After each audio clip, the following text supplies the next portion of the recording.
Welcome back to MoCo. Listen, man, I'm already smiling because I'm excited. We have a friend of MoCo here, a person on my personal team here. We have lawyer and entertainment lawyer extraordinaire Amy Oraefo joining us today.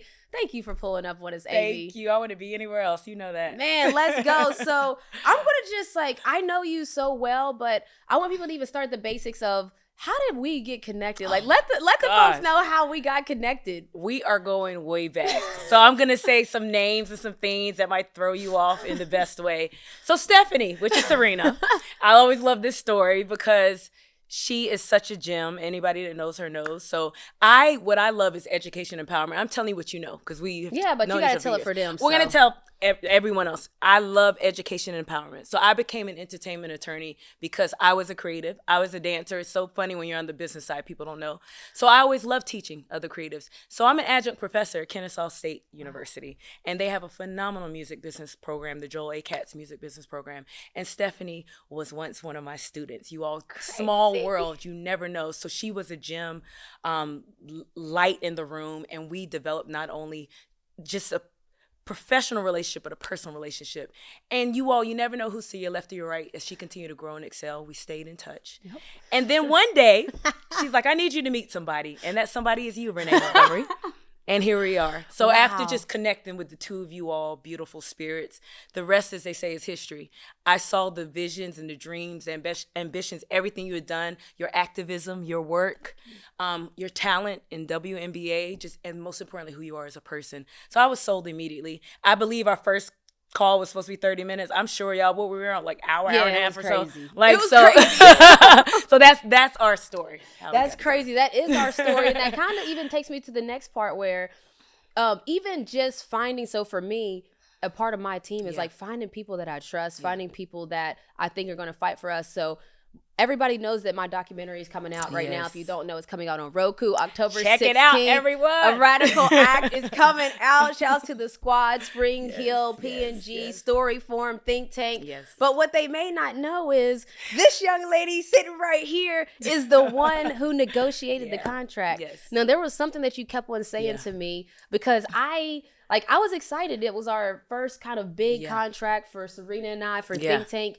And I was like, Amy, don't ask too much. I know. I was like, Amy, don't scare them away. And what did you keep telling us? I kept saying, know your value. Yeah. And I was like, as deep as we are in the trenches, and you all remember this negotiation went on for months, remember? Months and months. And I kept saying, they want you. And if this is not the one, I promise you the next one's around the corner. And guess what? This turned out very well, right? Yeah. So it's knowing your value, always telling creatives and not sounding like a cliche. It's the truth, y'all. I've seen it enough. And it's something you got to remind yourself. You are special. You're a powerhouse. And if they don't know, somebody else will. And I'm confident in the people and the brands I work with. And they clearly were smart enough to know, right? Well, it's crazy because at that time, we were sitting in a wild situation. Yeah. We had people like Universal that was trying to holler at us. Y'all's an all-out bidding war, by the way. Yes, we had a bidding war, and that was crazy. Even for me, as coming from the WNBA, there's not usually a bidding war for anything for any of us in that sense. Now times have changed, and you kept on talking about knowing your value, but have you ever had companies you push too much and then they gone? Like what happens? What happens when you push them too far? Renee, we keep it real. It has happened, but it's rare. But if they did, then you have to question the motive anyway. And I know it sounds like, oh, she's saying that as an entertainment lawyer. Like, yeah, people are real. They're like, you gonna give me this check for X amount of money? No. But what I'm gonna be honest about value, I promise you.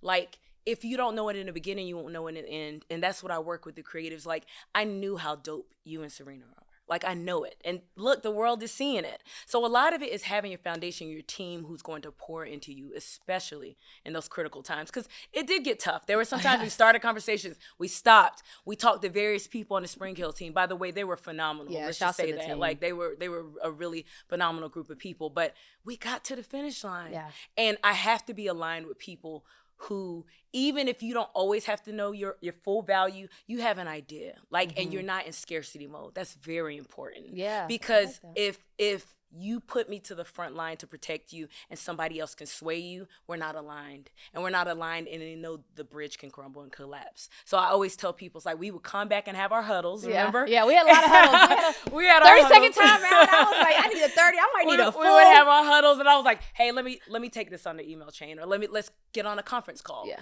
Because everybody that spends 5 minutes with either one of you all, you shine in any capacity, but you connect so well with people. So what may not translate in an email when we hopped on a Zoom, correct? Right? Yes, no, definitely. Then it showed up, and we created a collaborative deal, I would like to think. Right? I mean, this was like a first time they've done a deal type. Yeah. Like, if we can't, like, it's crazy, y'all, because like this deal that we did with my documentary, it's kind of unheard of. What you and the team, Sirena, like, it's kind of unheard of what kind of deal we got. I'm going to leave it behind on the paper. But are you happy? I'm very happy. I'm very happy, Amy.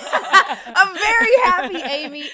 And that even brings me to just the entertainment industry, because you talked about like knowing your worth. Yeah. We're seeing that the value of influencers is going crazy. Like, do you represent any influencers? Like, I know that you represent people like me, and you represent actors and other entertainers. Does that now include influencers in your fold? Yeah, very, very interesting question. So I have to say something that is very honest. Yeah. So it's yes, but to a certain degree where this is actually like your career and livelihood. So yes, we use content creator, influencer, but it's more of at that stage such as yourself, brand ambassadors and people that makes a difference. I'll give you an example. One of my other amazing clients, such as yourself, she's Renee Damtu, and people may not know her name, or they may, but she is Mrs. Michelle Obama's hairstylist. So I represent her.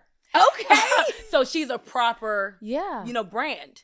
She has 2 amazing studios in DC, hair studios and salons. She has a proper brand, but obviously the world knows that she is behind one of the most famous faces, our forever I'm about to say, what do you mean? That's our forever first lady, Yeah, baby. Our forever first lady. She is her hairstylist. So that inauguration, when people were talking about that hairstyle, she did it. So it's and the braids that she did somebody else is her braid stylist. But anytime you see her hair out, Renee Damtu. Shout out Renee. Shout out to her. So proper brands have approached her. We negotiate those deals. Yeah. And so how have you seen like just the entertainment industry shift? Because like, I like that you're saying brand ambassadors. I see these brand ambassadors now. I see them in movies. Yeah. I see people in TV shows. Yes. I mean, there's not really, before it used to be like, oh, you'd see them on social media, maybe campaigns, but it's changing. It's changed. It's all in leverage. We always will talk about some good old leverage on our calls, right? It's leveraging. Look what you all have done with what you started with. You used your talent.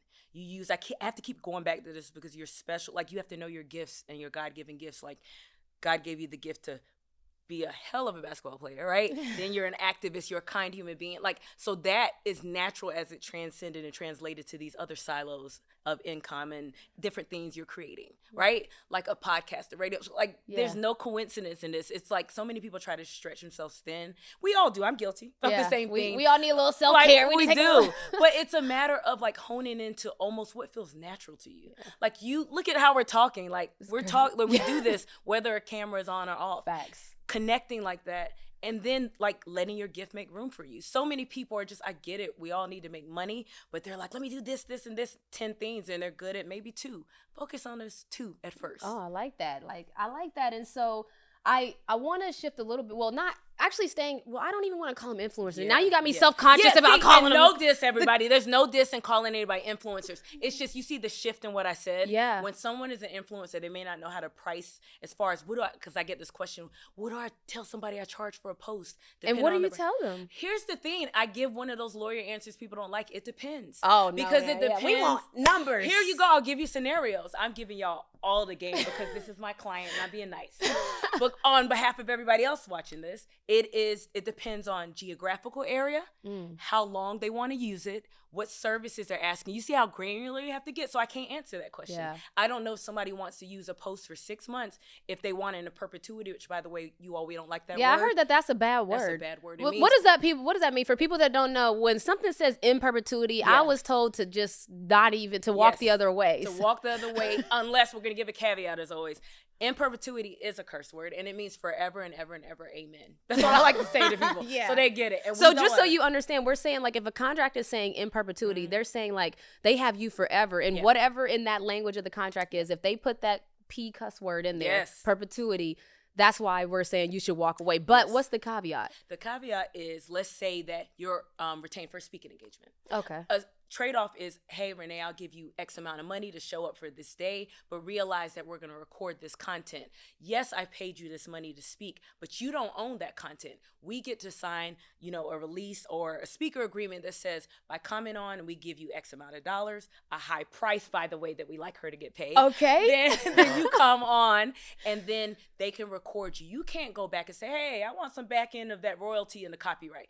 That is work for hire. So they're going to say in perpetuity for the time they captured your image for that interview, then they can use it to make money on the back end. And then in perpetuity, they get to do that. That's fine, you all. Yeah. But you don't want everything to be what's called work for hire language. But when you get a trade-off, you got your payday. You showed up for one day. It was a good payday. That makes sense. No, that makes sense. And so as we watch the entertainment industry shift and mold, like even here at WABE, this is a radio station that's how it started, but as you can see now, we live in it. We live in living color, baby. Like we live 365. Media's changing. Streaming companies are entering the fold. Like what? I have a question that you might not know, but I want to know. I used to get 22 episodes in a season of a show. Like if my favorite show was coming out, I would be like, back in the day, it would be 22 episodes. Now we're happy to get 10. Serena's going off if there's only 8. And if there's 6, is these limited series, like what caused this shift in the entertainment industry? I would say, just think about like, we are consuming so much content. Yes. Like, I want more. We want more, but sometimes it's like, it could be a culmination of things. It could be budgets for that particular project. It's hard unless you know an exact project. Guess what? We're off a writer's strike that people had, right? Yeah. So it's a lot of things. It's network budgets. It's, our attention span. I'll be honest. Like, think about it. But you don't think if they gave us, like, I'm going to just use, like, let's say Insecure. Yeah. Oh, I love this show. This is my baby. Yeah, it's my show. Like, if Insecure gave me 22 episodes, the next season, I want 22 more. Abbott Elementary, I'm looking at you, too. If they gave me 22, and it's almost like, you mentioned the strike. Yeah. Did the strike, like, I know we were getting less episodes before that, but what do you think the strike did to the industry? Did it do anything to the industry? That's a great question. I think that just in general, whether it's the writer's strike, the actor's strike, whatever strikes you see happening, some of the creatives are disgruntled. And so it speaks to the underbelly of something else. What do we go back to how we started? Value. Yeah. People don't feel valued. They will step away. So I think it's a bigger issue in there's a lot of shifting, y'all. We're talking about AI now. We're talking about, right? You see how you're like it's just a lot. So that's a loaded question. I'm going to give you a loaded answer because it's something that had been brewing for a long time. Yeah. The pay structures, back end, above the line, which means, you have your actors, you have your directors, you have your producers, below the line or the cast, lighting, crew, right? Like they may or may not feel like they were getting compensated properly. There are a lot of factors. So it's just not something they woke up all like, top of the year, I'm going to decide I'm going to make it difficult for everybody. It's not feeling appreciated, I can imagine. No, definitely. I was curious about what the changes were, but also you're a business owner yourself. Yeah. Like I'm not even gonna call it a small business, but you are a powerhouse within yourself. And so we talk a lot about like just the C-suite of it all, like, and the multiple hats. So how many hats do you wear in your company? You see my eyes closing? How many hats are you wearing in your company right now? Okay, so the key is delegation, but still any given day, you have to know every part of your company. So it could be in one day, 5. In one day, if it's a good day, 2, CEO and a lawyer, right? But that's just my law firm. I started a new platform called Creative Passport. I know we're going to talk more about that. Passion. Creative Passport is a company for emerging creatives because I like to say, you all not being elitist. I am just, you have to, in the spirit of managing your time, I was growing with brands such as yours that as much as I want to work with the newer and emerging creatives, it takes a certain set of skills and dedication that day to day, I just could no longer wholly give to the average newer artist. So you just didn't have time for them? Yeah. Okay. Well, look. I'm just saying. When this is clipped up, then I don't want to be like, this girl thinks she's too good for everybody. Listen, know your value. This is what we're saying. But it's in the spirit of, you see how difficult, I even had to struggle with that, having a transparent moment. It's like, because I'm somebody that wants everybody to feel seen and heard. Y'all, I'm telling you what you know about me. So it's feeling like an underdog. I never like anybody to be excluded. Yeah. But in reality, as you're growing, you have growing pains. You got to realize what market, what's your ideal client base, what's your niche. That's why I was able to like work and identify with you and Stephanie and like people that are magnificent, like you all who have the vision and are on the train. The train's moving, and we just need to continue to accelerate and keep it going.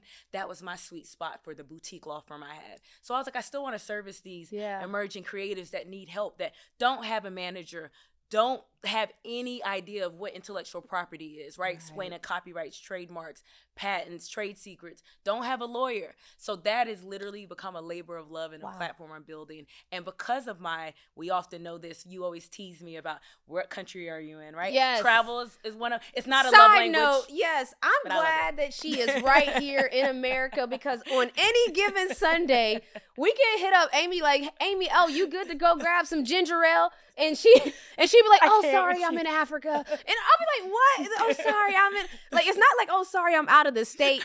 Why are you never here, Amy? Because of what I can't preach something to you all and not live it. You gotta find your happy place. Travel's my happy place. So I am child of an immigrant. I'm first generation American. I'm Nigerian. Wow. So I didn't grow up back in Nigeria. So as an adult, it was important for me to take the skill sets that God has exposed me to and blessed me with here in the States and take it back home, because I have a calling, like, and a duty to do that. So I started doing that 10 years ago. Imagine, Renee, I would tell people in Atlanta about Afro beats and nobody would listen to me. And here we are. What? Oh, yeah. Because now, you don't even have to, what's understood ain't got to be explained. Like, Afro beats is on, baby.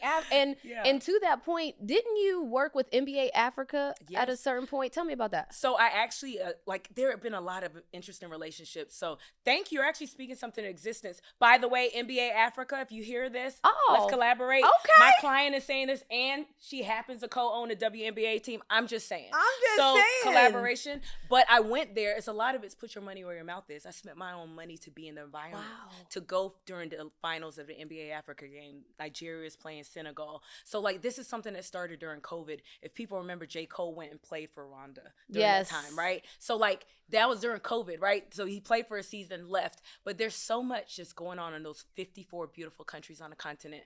I just want to be one of the people to help shed light. So I went there for the first time for a week and a half in Kigali, Rwanda, and it just shook something on the inside of me. I've been to several African countries, but what they're doing there in tourism and how they want to engage. So I spent time just attending the games, some activities around there, and I was floored. We got to figure out how to get you there. Man, no, shout out to NBA Africa. No, I just see it's a big movement right now, and in a sense of course, it's almost like that Doug caption, like it just makes sense. Yes. I want to get back to Creative Passport a little bit more, because these up and comings, what is it like when somebody, like for somebody that they starting to gain a little bit of traction online, they're starting to build up their NIL, their brand awareness. What, like, would you give them as advice for those next steps? Like, I know that some people are going to be, and you guys, if you are Creative Passport, check it out. My girl. Check it out. What would you give people that are like, man, I feel like I could be a brand ambassador. I feel like I'm influencer. I'm influencing. Yeah. What's the next steps after that? I'm going to give them some very unpopular advice. Uh-oh. Like, you see how I'm landing with, I was smiling, then I got serious. It's because as much as I want everybody to be like this, they're not. It's not impossible, you all. It's just a matter of, are you going to be consistent? Think about everything you've done. You and Sirena have done a lot, but you were consistent. You didn't do it one time. It was like, I tried it. So oftentimes people are just like, hey, I got this, and I recorded a podcast for 6 weeks. I did this. That's not enough, you all. Yeah. So I'm going to say something that's not popular. You thought I was probably going to say something else. I like this. Give me this. This is uncomfortable conversation that you have to have with people. Yeah. Like, it's separating wheat from the chaff. The people that I'm blessed to work with, such as yourself, you all have the common blueprint. You're consistent. Oh, actually, it's a couple of things. You're consistent in your visionaries, right? And you know to put the right people around you, because you can't become a bottleneck to your business. We're all guilty of that. If you try to touch, we were teasing, but saying in truth and just, yes, I could wear 5 hats sometimes, and then I wear 2, but I've had to start expanding my team. Yeah, definitely. Like, I have somebody that helps me with social media and marketing. I have another attorney on my team. Okay. I have an assistant. Like, you know, these are all things you all see me grow with, right? But you have to, because you can no longer do everything by yourself, because your brand can't scale that way with just you. So a lot of it is, are you going to be consistent at honing your craft, that thing that people look at you to do? Yeah, no, that's such good. Yeah. So I'm going to keep on going, and I want you to keep giving me unpopular truths is what I'm going to call them. Unpopular truths. Like, when you say you're a boutique agency, how do you know when it's time to add more people? Because some people might be like, look, I'm barely scraping by. I know I need a social media marketer. I know I need this person. I can't really afford it. Like, how did you know when it was time to add more people into your team?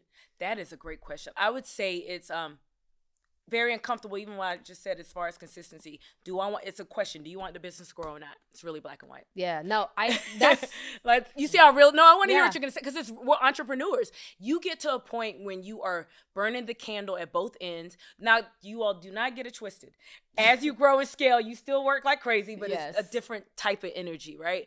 But you are like, I am doing everything and I'm still not growing. It gets to the point when you stop growing and you'll know it. Wow. It will know it because you can't answer the calls as quickly, or you can't do the matter. In my instance as an attorney, was I able to get the work? Like I hope, and I like to think when we said matters would get done, it got done, right? Oh, yeah, we got stuff done. We got it done. Yeah. But when it gets to the point that things are slipping through the cracks, it's a problem. It's your brand. Yeah. Right? And again, it's about consistency. Are you the person that's going to get it to the finish line no matter what you do? When that starts being trouble, it's an issue. You make a good point, because this is actually going to be a real life thing. So our videographer, Justin Miller, it was interesting because I didn't have a full-time videographer on our team yet, but we knew that we were going a lot of places that were just like shocking. Shocking in the sense of like last night I had dinner with Jason Sudeikis type shocking, and just was at New York Fashion Week with Alexander Wang. Look, you see me, I was like, I know, but you weren't documenting this before, exactly. Right? Like, and so when it's like, you know how people, it's like the internet, if they didn't see it, it didn't happen. Like if you don't have the video of it, it didn't happen. And so it came to the point where even hiring on, it was like, do we have the budget to hire on a whole nother human? For you running a company, you know what that feels like when you add another person to your team. That's another mouth you're feeding. But then I had that feeling of like, it's almost a risk reward. It's like, okay, it might be tight now, but is it worth it? We have seen the growth. So I do like your answer on that. And then just for you, I want to just ask, like, you're already doing so much. You have so many like headliner clients. Now you have Creative Passport where you're onboarding up and coming. Like what? Pray for me, Lord. Okay, like, like what's exciting for you? Like what at this point, like what's exciting for you? And do you want to stay boutique? Do you ever want to go to where you're big box now and you have all these people working under you and you are still working hard because the CEO will, but don't have to be doing as much hands-on? Like, what is that next step? I love that. So I am going to always say something that's important.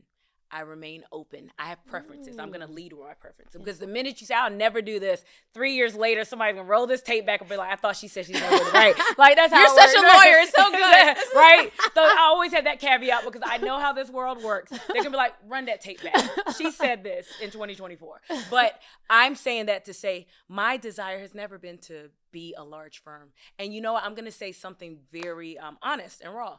My mother, I'm the youngest of 5 kids, you all know this, like y'all are very family oriented people, and so am I. That's another thing and reason I'm drawn to people such as yourself. It's like I talk to my family every day or as much as I can. When I travel overseas, it gets tricky, but my mom and I, like, she's my best friend. So I'm talking, and I talk to my parents, specifically my mom was like, hey, you don't have any kids yet. Like, do you want to pass this thing down? And it was a real question.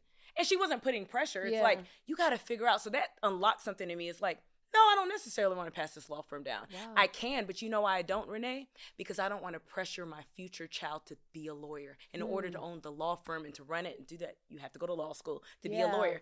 They may or may not want to do that. So that unlocked something in me. I could pass something else down.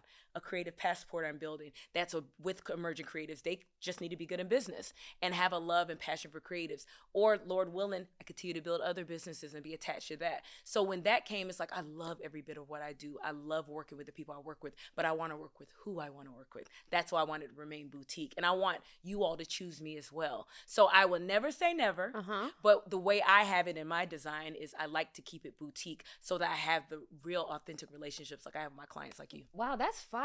And that's interesting too, because when people talk about a family business, they do honestly, like, you kind of shift your child into the family. Because you put all your soul into it. You're like, somebody's going to run this thing. And right? And it's almost in good intentions. You're like, I want it to stay in. A lot of people, they want their business to stay in the family. So that's why they're tapping in with their family or their kids. And it's like, even with Junior, I have a son and I'm like, listen, sports ownership now is in our family name. Like, it is a Montgomery thing now. But wasn't that such a gift to give him? Like, wasn't that amazing? It is. But if he wants it, yeah, but you gave him an option. Yes, so you see what I'm saying? Yeah, that's right? But because he wants to be in shouts. I'm gonna shout out my baby. He wants to be a chief marketing officer of like an entire sports league. Wow. So there is a lane there, and it's still there. But that is a point where it's like, as parents, you're thinking of the kids and you want the best for them, but you don't want to pressure them. Yeah. You just made me think of something that some people do that you do a lot, but I wonder if people are afraid of it. You travel solo all the time. Like, for me, it's like, I can see, like, I'm kind of I lived overseas for 6 months at a time, basketball. Everybody knows that's what we did. So I feel like that's in my lane. But some people might wonder, what in the world is that like? They still think, a lot of people still think I'm crazy to this day. I've been doing it for like 8 years, y'all, and people still think I'm crazy. But a lot of it is, you have to do things out of your comfort zone, Renee. And I'm big about that. Like, as uncomfortable it is to be uncomfortable, it's not an excuse. Yeah. Because it allows me to show up. As we clock in, I'm sitting here today, I've been to 43 countries. Dang. Right? Yeah, that's fire. So of course it's going to shape how I show up in life, how I negotiate deals. If people ask me, how do I stand out? Confidently but humbly speaking, it's because I've been able to see the world. I haven't seen all of it, but I still have a desire to see it. And I have gone places. I have worked 2 weeks from Nairobi, Kenya. I'm giving y'all real facts. I've gone to Singapore and worked. I have been in Thailand. I spent 4 months out of the year, as you well know, in Nigeria, because it's doing two things for me personally. I didn't grow up back in Nigeria, so I'm reconnecting with family, making new friends. I have a whole friend network in Lagos, Nigeria, right? Dang, I represent clients over there in Afro beats. So it allows me a duality of like tapping into my two cultures. I'm Nigerian American and I live between the two places. So that ignites me creatively in a way I can't explain to a lot of people. Sometimes when I need to clear my head, I have to leave overseas to get the thoughts. And you all, when I'm flying, I'm talking because you and Stephanie fly on planes all the time. I get some of my best thoughts. Me too. On airplanes, honestly, right? Isn't that's it real? my favorite place to work. It's crazy. I don't know if it's because we're 30,000 feet in the air, whatever it is, or because people can't call you and there are no distractions. I heard it was scientific. Right? No, I was watching. No, I'm not even kidding. I was watching. This might be a good sort, but I was watching Inside the NBA on TNT, right? Exactly. And they were saying that something about when you elevate and being up there, that's one of the most creative spaces. Your brain. I don't know, but I get work done. I do damage traveling. I do damage. When I tell you people hate, specifically when I go to Lagos, the direct flight from Atlanta to Lagos is 11 hours. So uninterrupted, you all, I have a whole regimen. I eat dinner, to get you settled on the plane, you eat dinner. So I give about an hour and a half. Damage. Oh, the email is firing off. People are like, oh, she has a second now. Bam. And my productivity levels are insane. So it's the same thing you're feeling. And then guess what happens? Because your brain can go but so long. But I have an actual full work day on the plane. Because I have an 11-hour flight. Then guess what happens? My notes app is on fire. I go to notes and I'm like, oh, that thing I couldn't think about that I had brain fog about. Because we have 1,000 things in our head. It's clear. Listen. So then the ideas, that happens to you too, right? Listen, if my notes ever gets deleted, my life will be deleted. That's it. That's my life will be deleted. Amy, I could talk to you forever, but I'm going to go into our Moco shot clock, all right? Do you want to play a little game? Always. All right, so we're going to give you 60 seconds on the clock, and I'm asking you rapid fire questions. Let's go. All right, Scotty, we good? All right. Am I ready, y'all? Every time I ask is Scotty ready, though, everybody starts like, oh, this is real. All right, ready? First thing, a sport you can play really well. Basketball. A sport you are really bad at. I don't know, a few things. Y'all used to be a top boy, so I played soccer, I ran track. I would say swimming. Okay, yeah. If you could have one sports superpower, what would it be? I would be able to know who won the game, so I could bet on that. Oh, snap! Clairvoyant out here. If you could brag that you beat any athlete at any sport, who would it be? Michael Jordan. I'm from North Carolina, so basketball's a thing. Okay, good answer. What would be your walkout theme song? Oh my gosh, I only have one. Give me a couple. Okay, I'm about to say, give me a little to play with. I got to do some Afro beats. It could be. It would be. No Stress by Wizkid. Oh. Yeah, because it's smooth, but it's like, it's a bop, right? Okay. Then it's 85 to Africa by Jadena, because it's a bop. Yes. And then I need some Michael Jackson, because he's my favorite artist of all time. We can get, oh my gosh, I need everything. It could be Thriller. It could be anything Michael Jackson. Can I just have all of his, okay, you take album? all of the things. All of Michael Jackson. Man, yes, you made the time.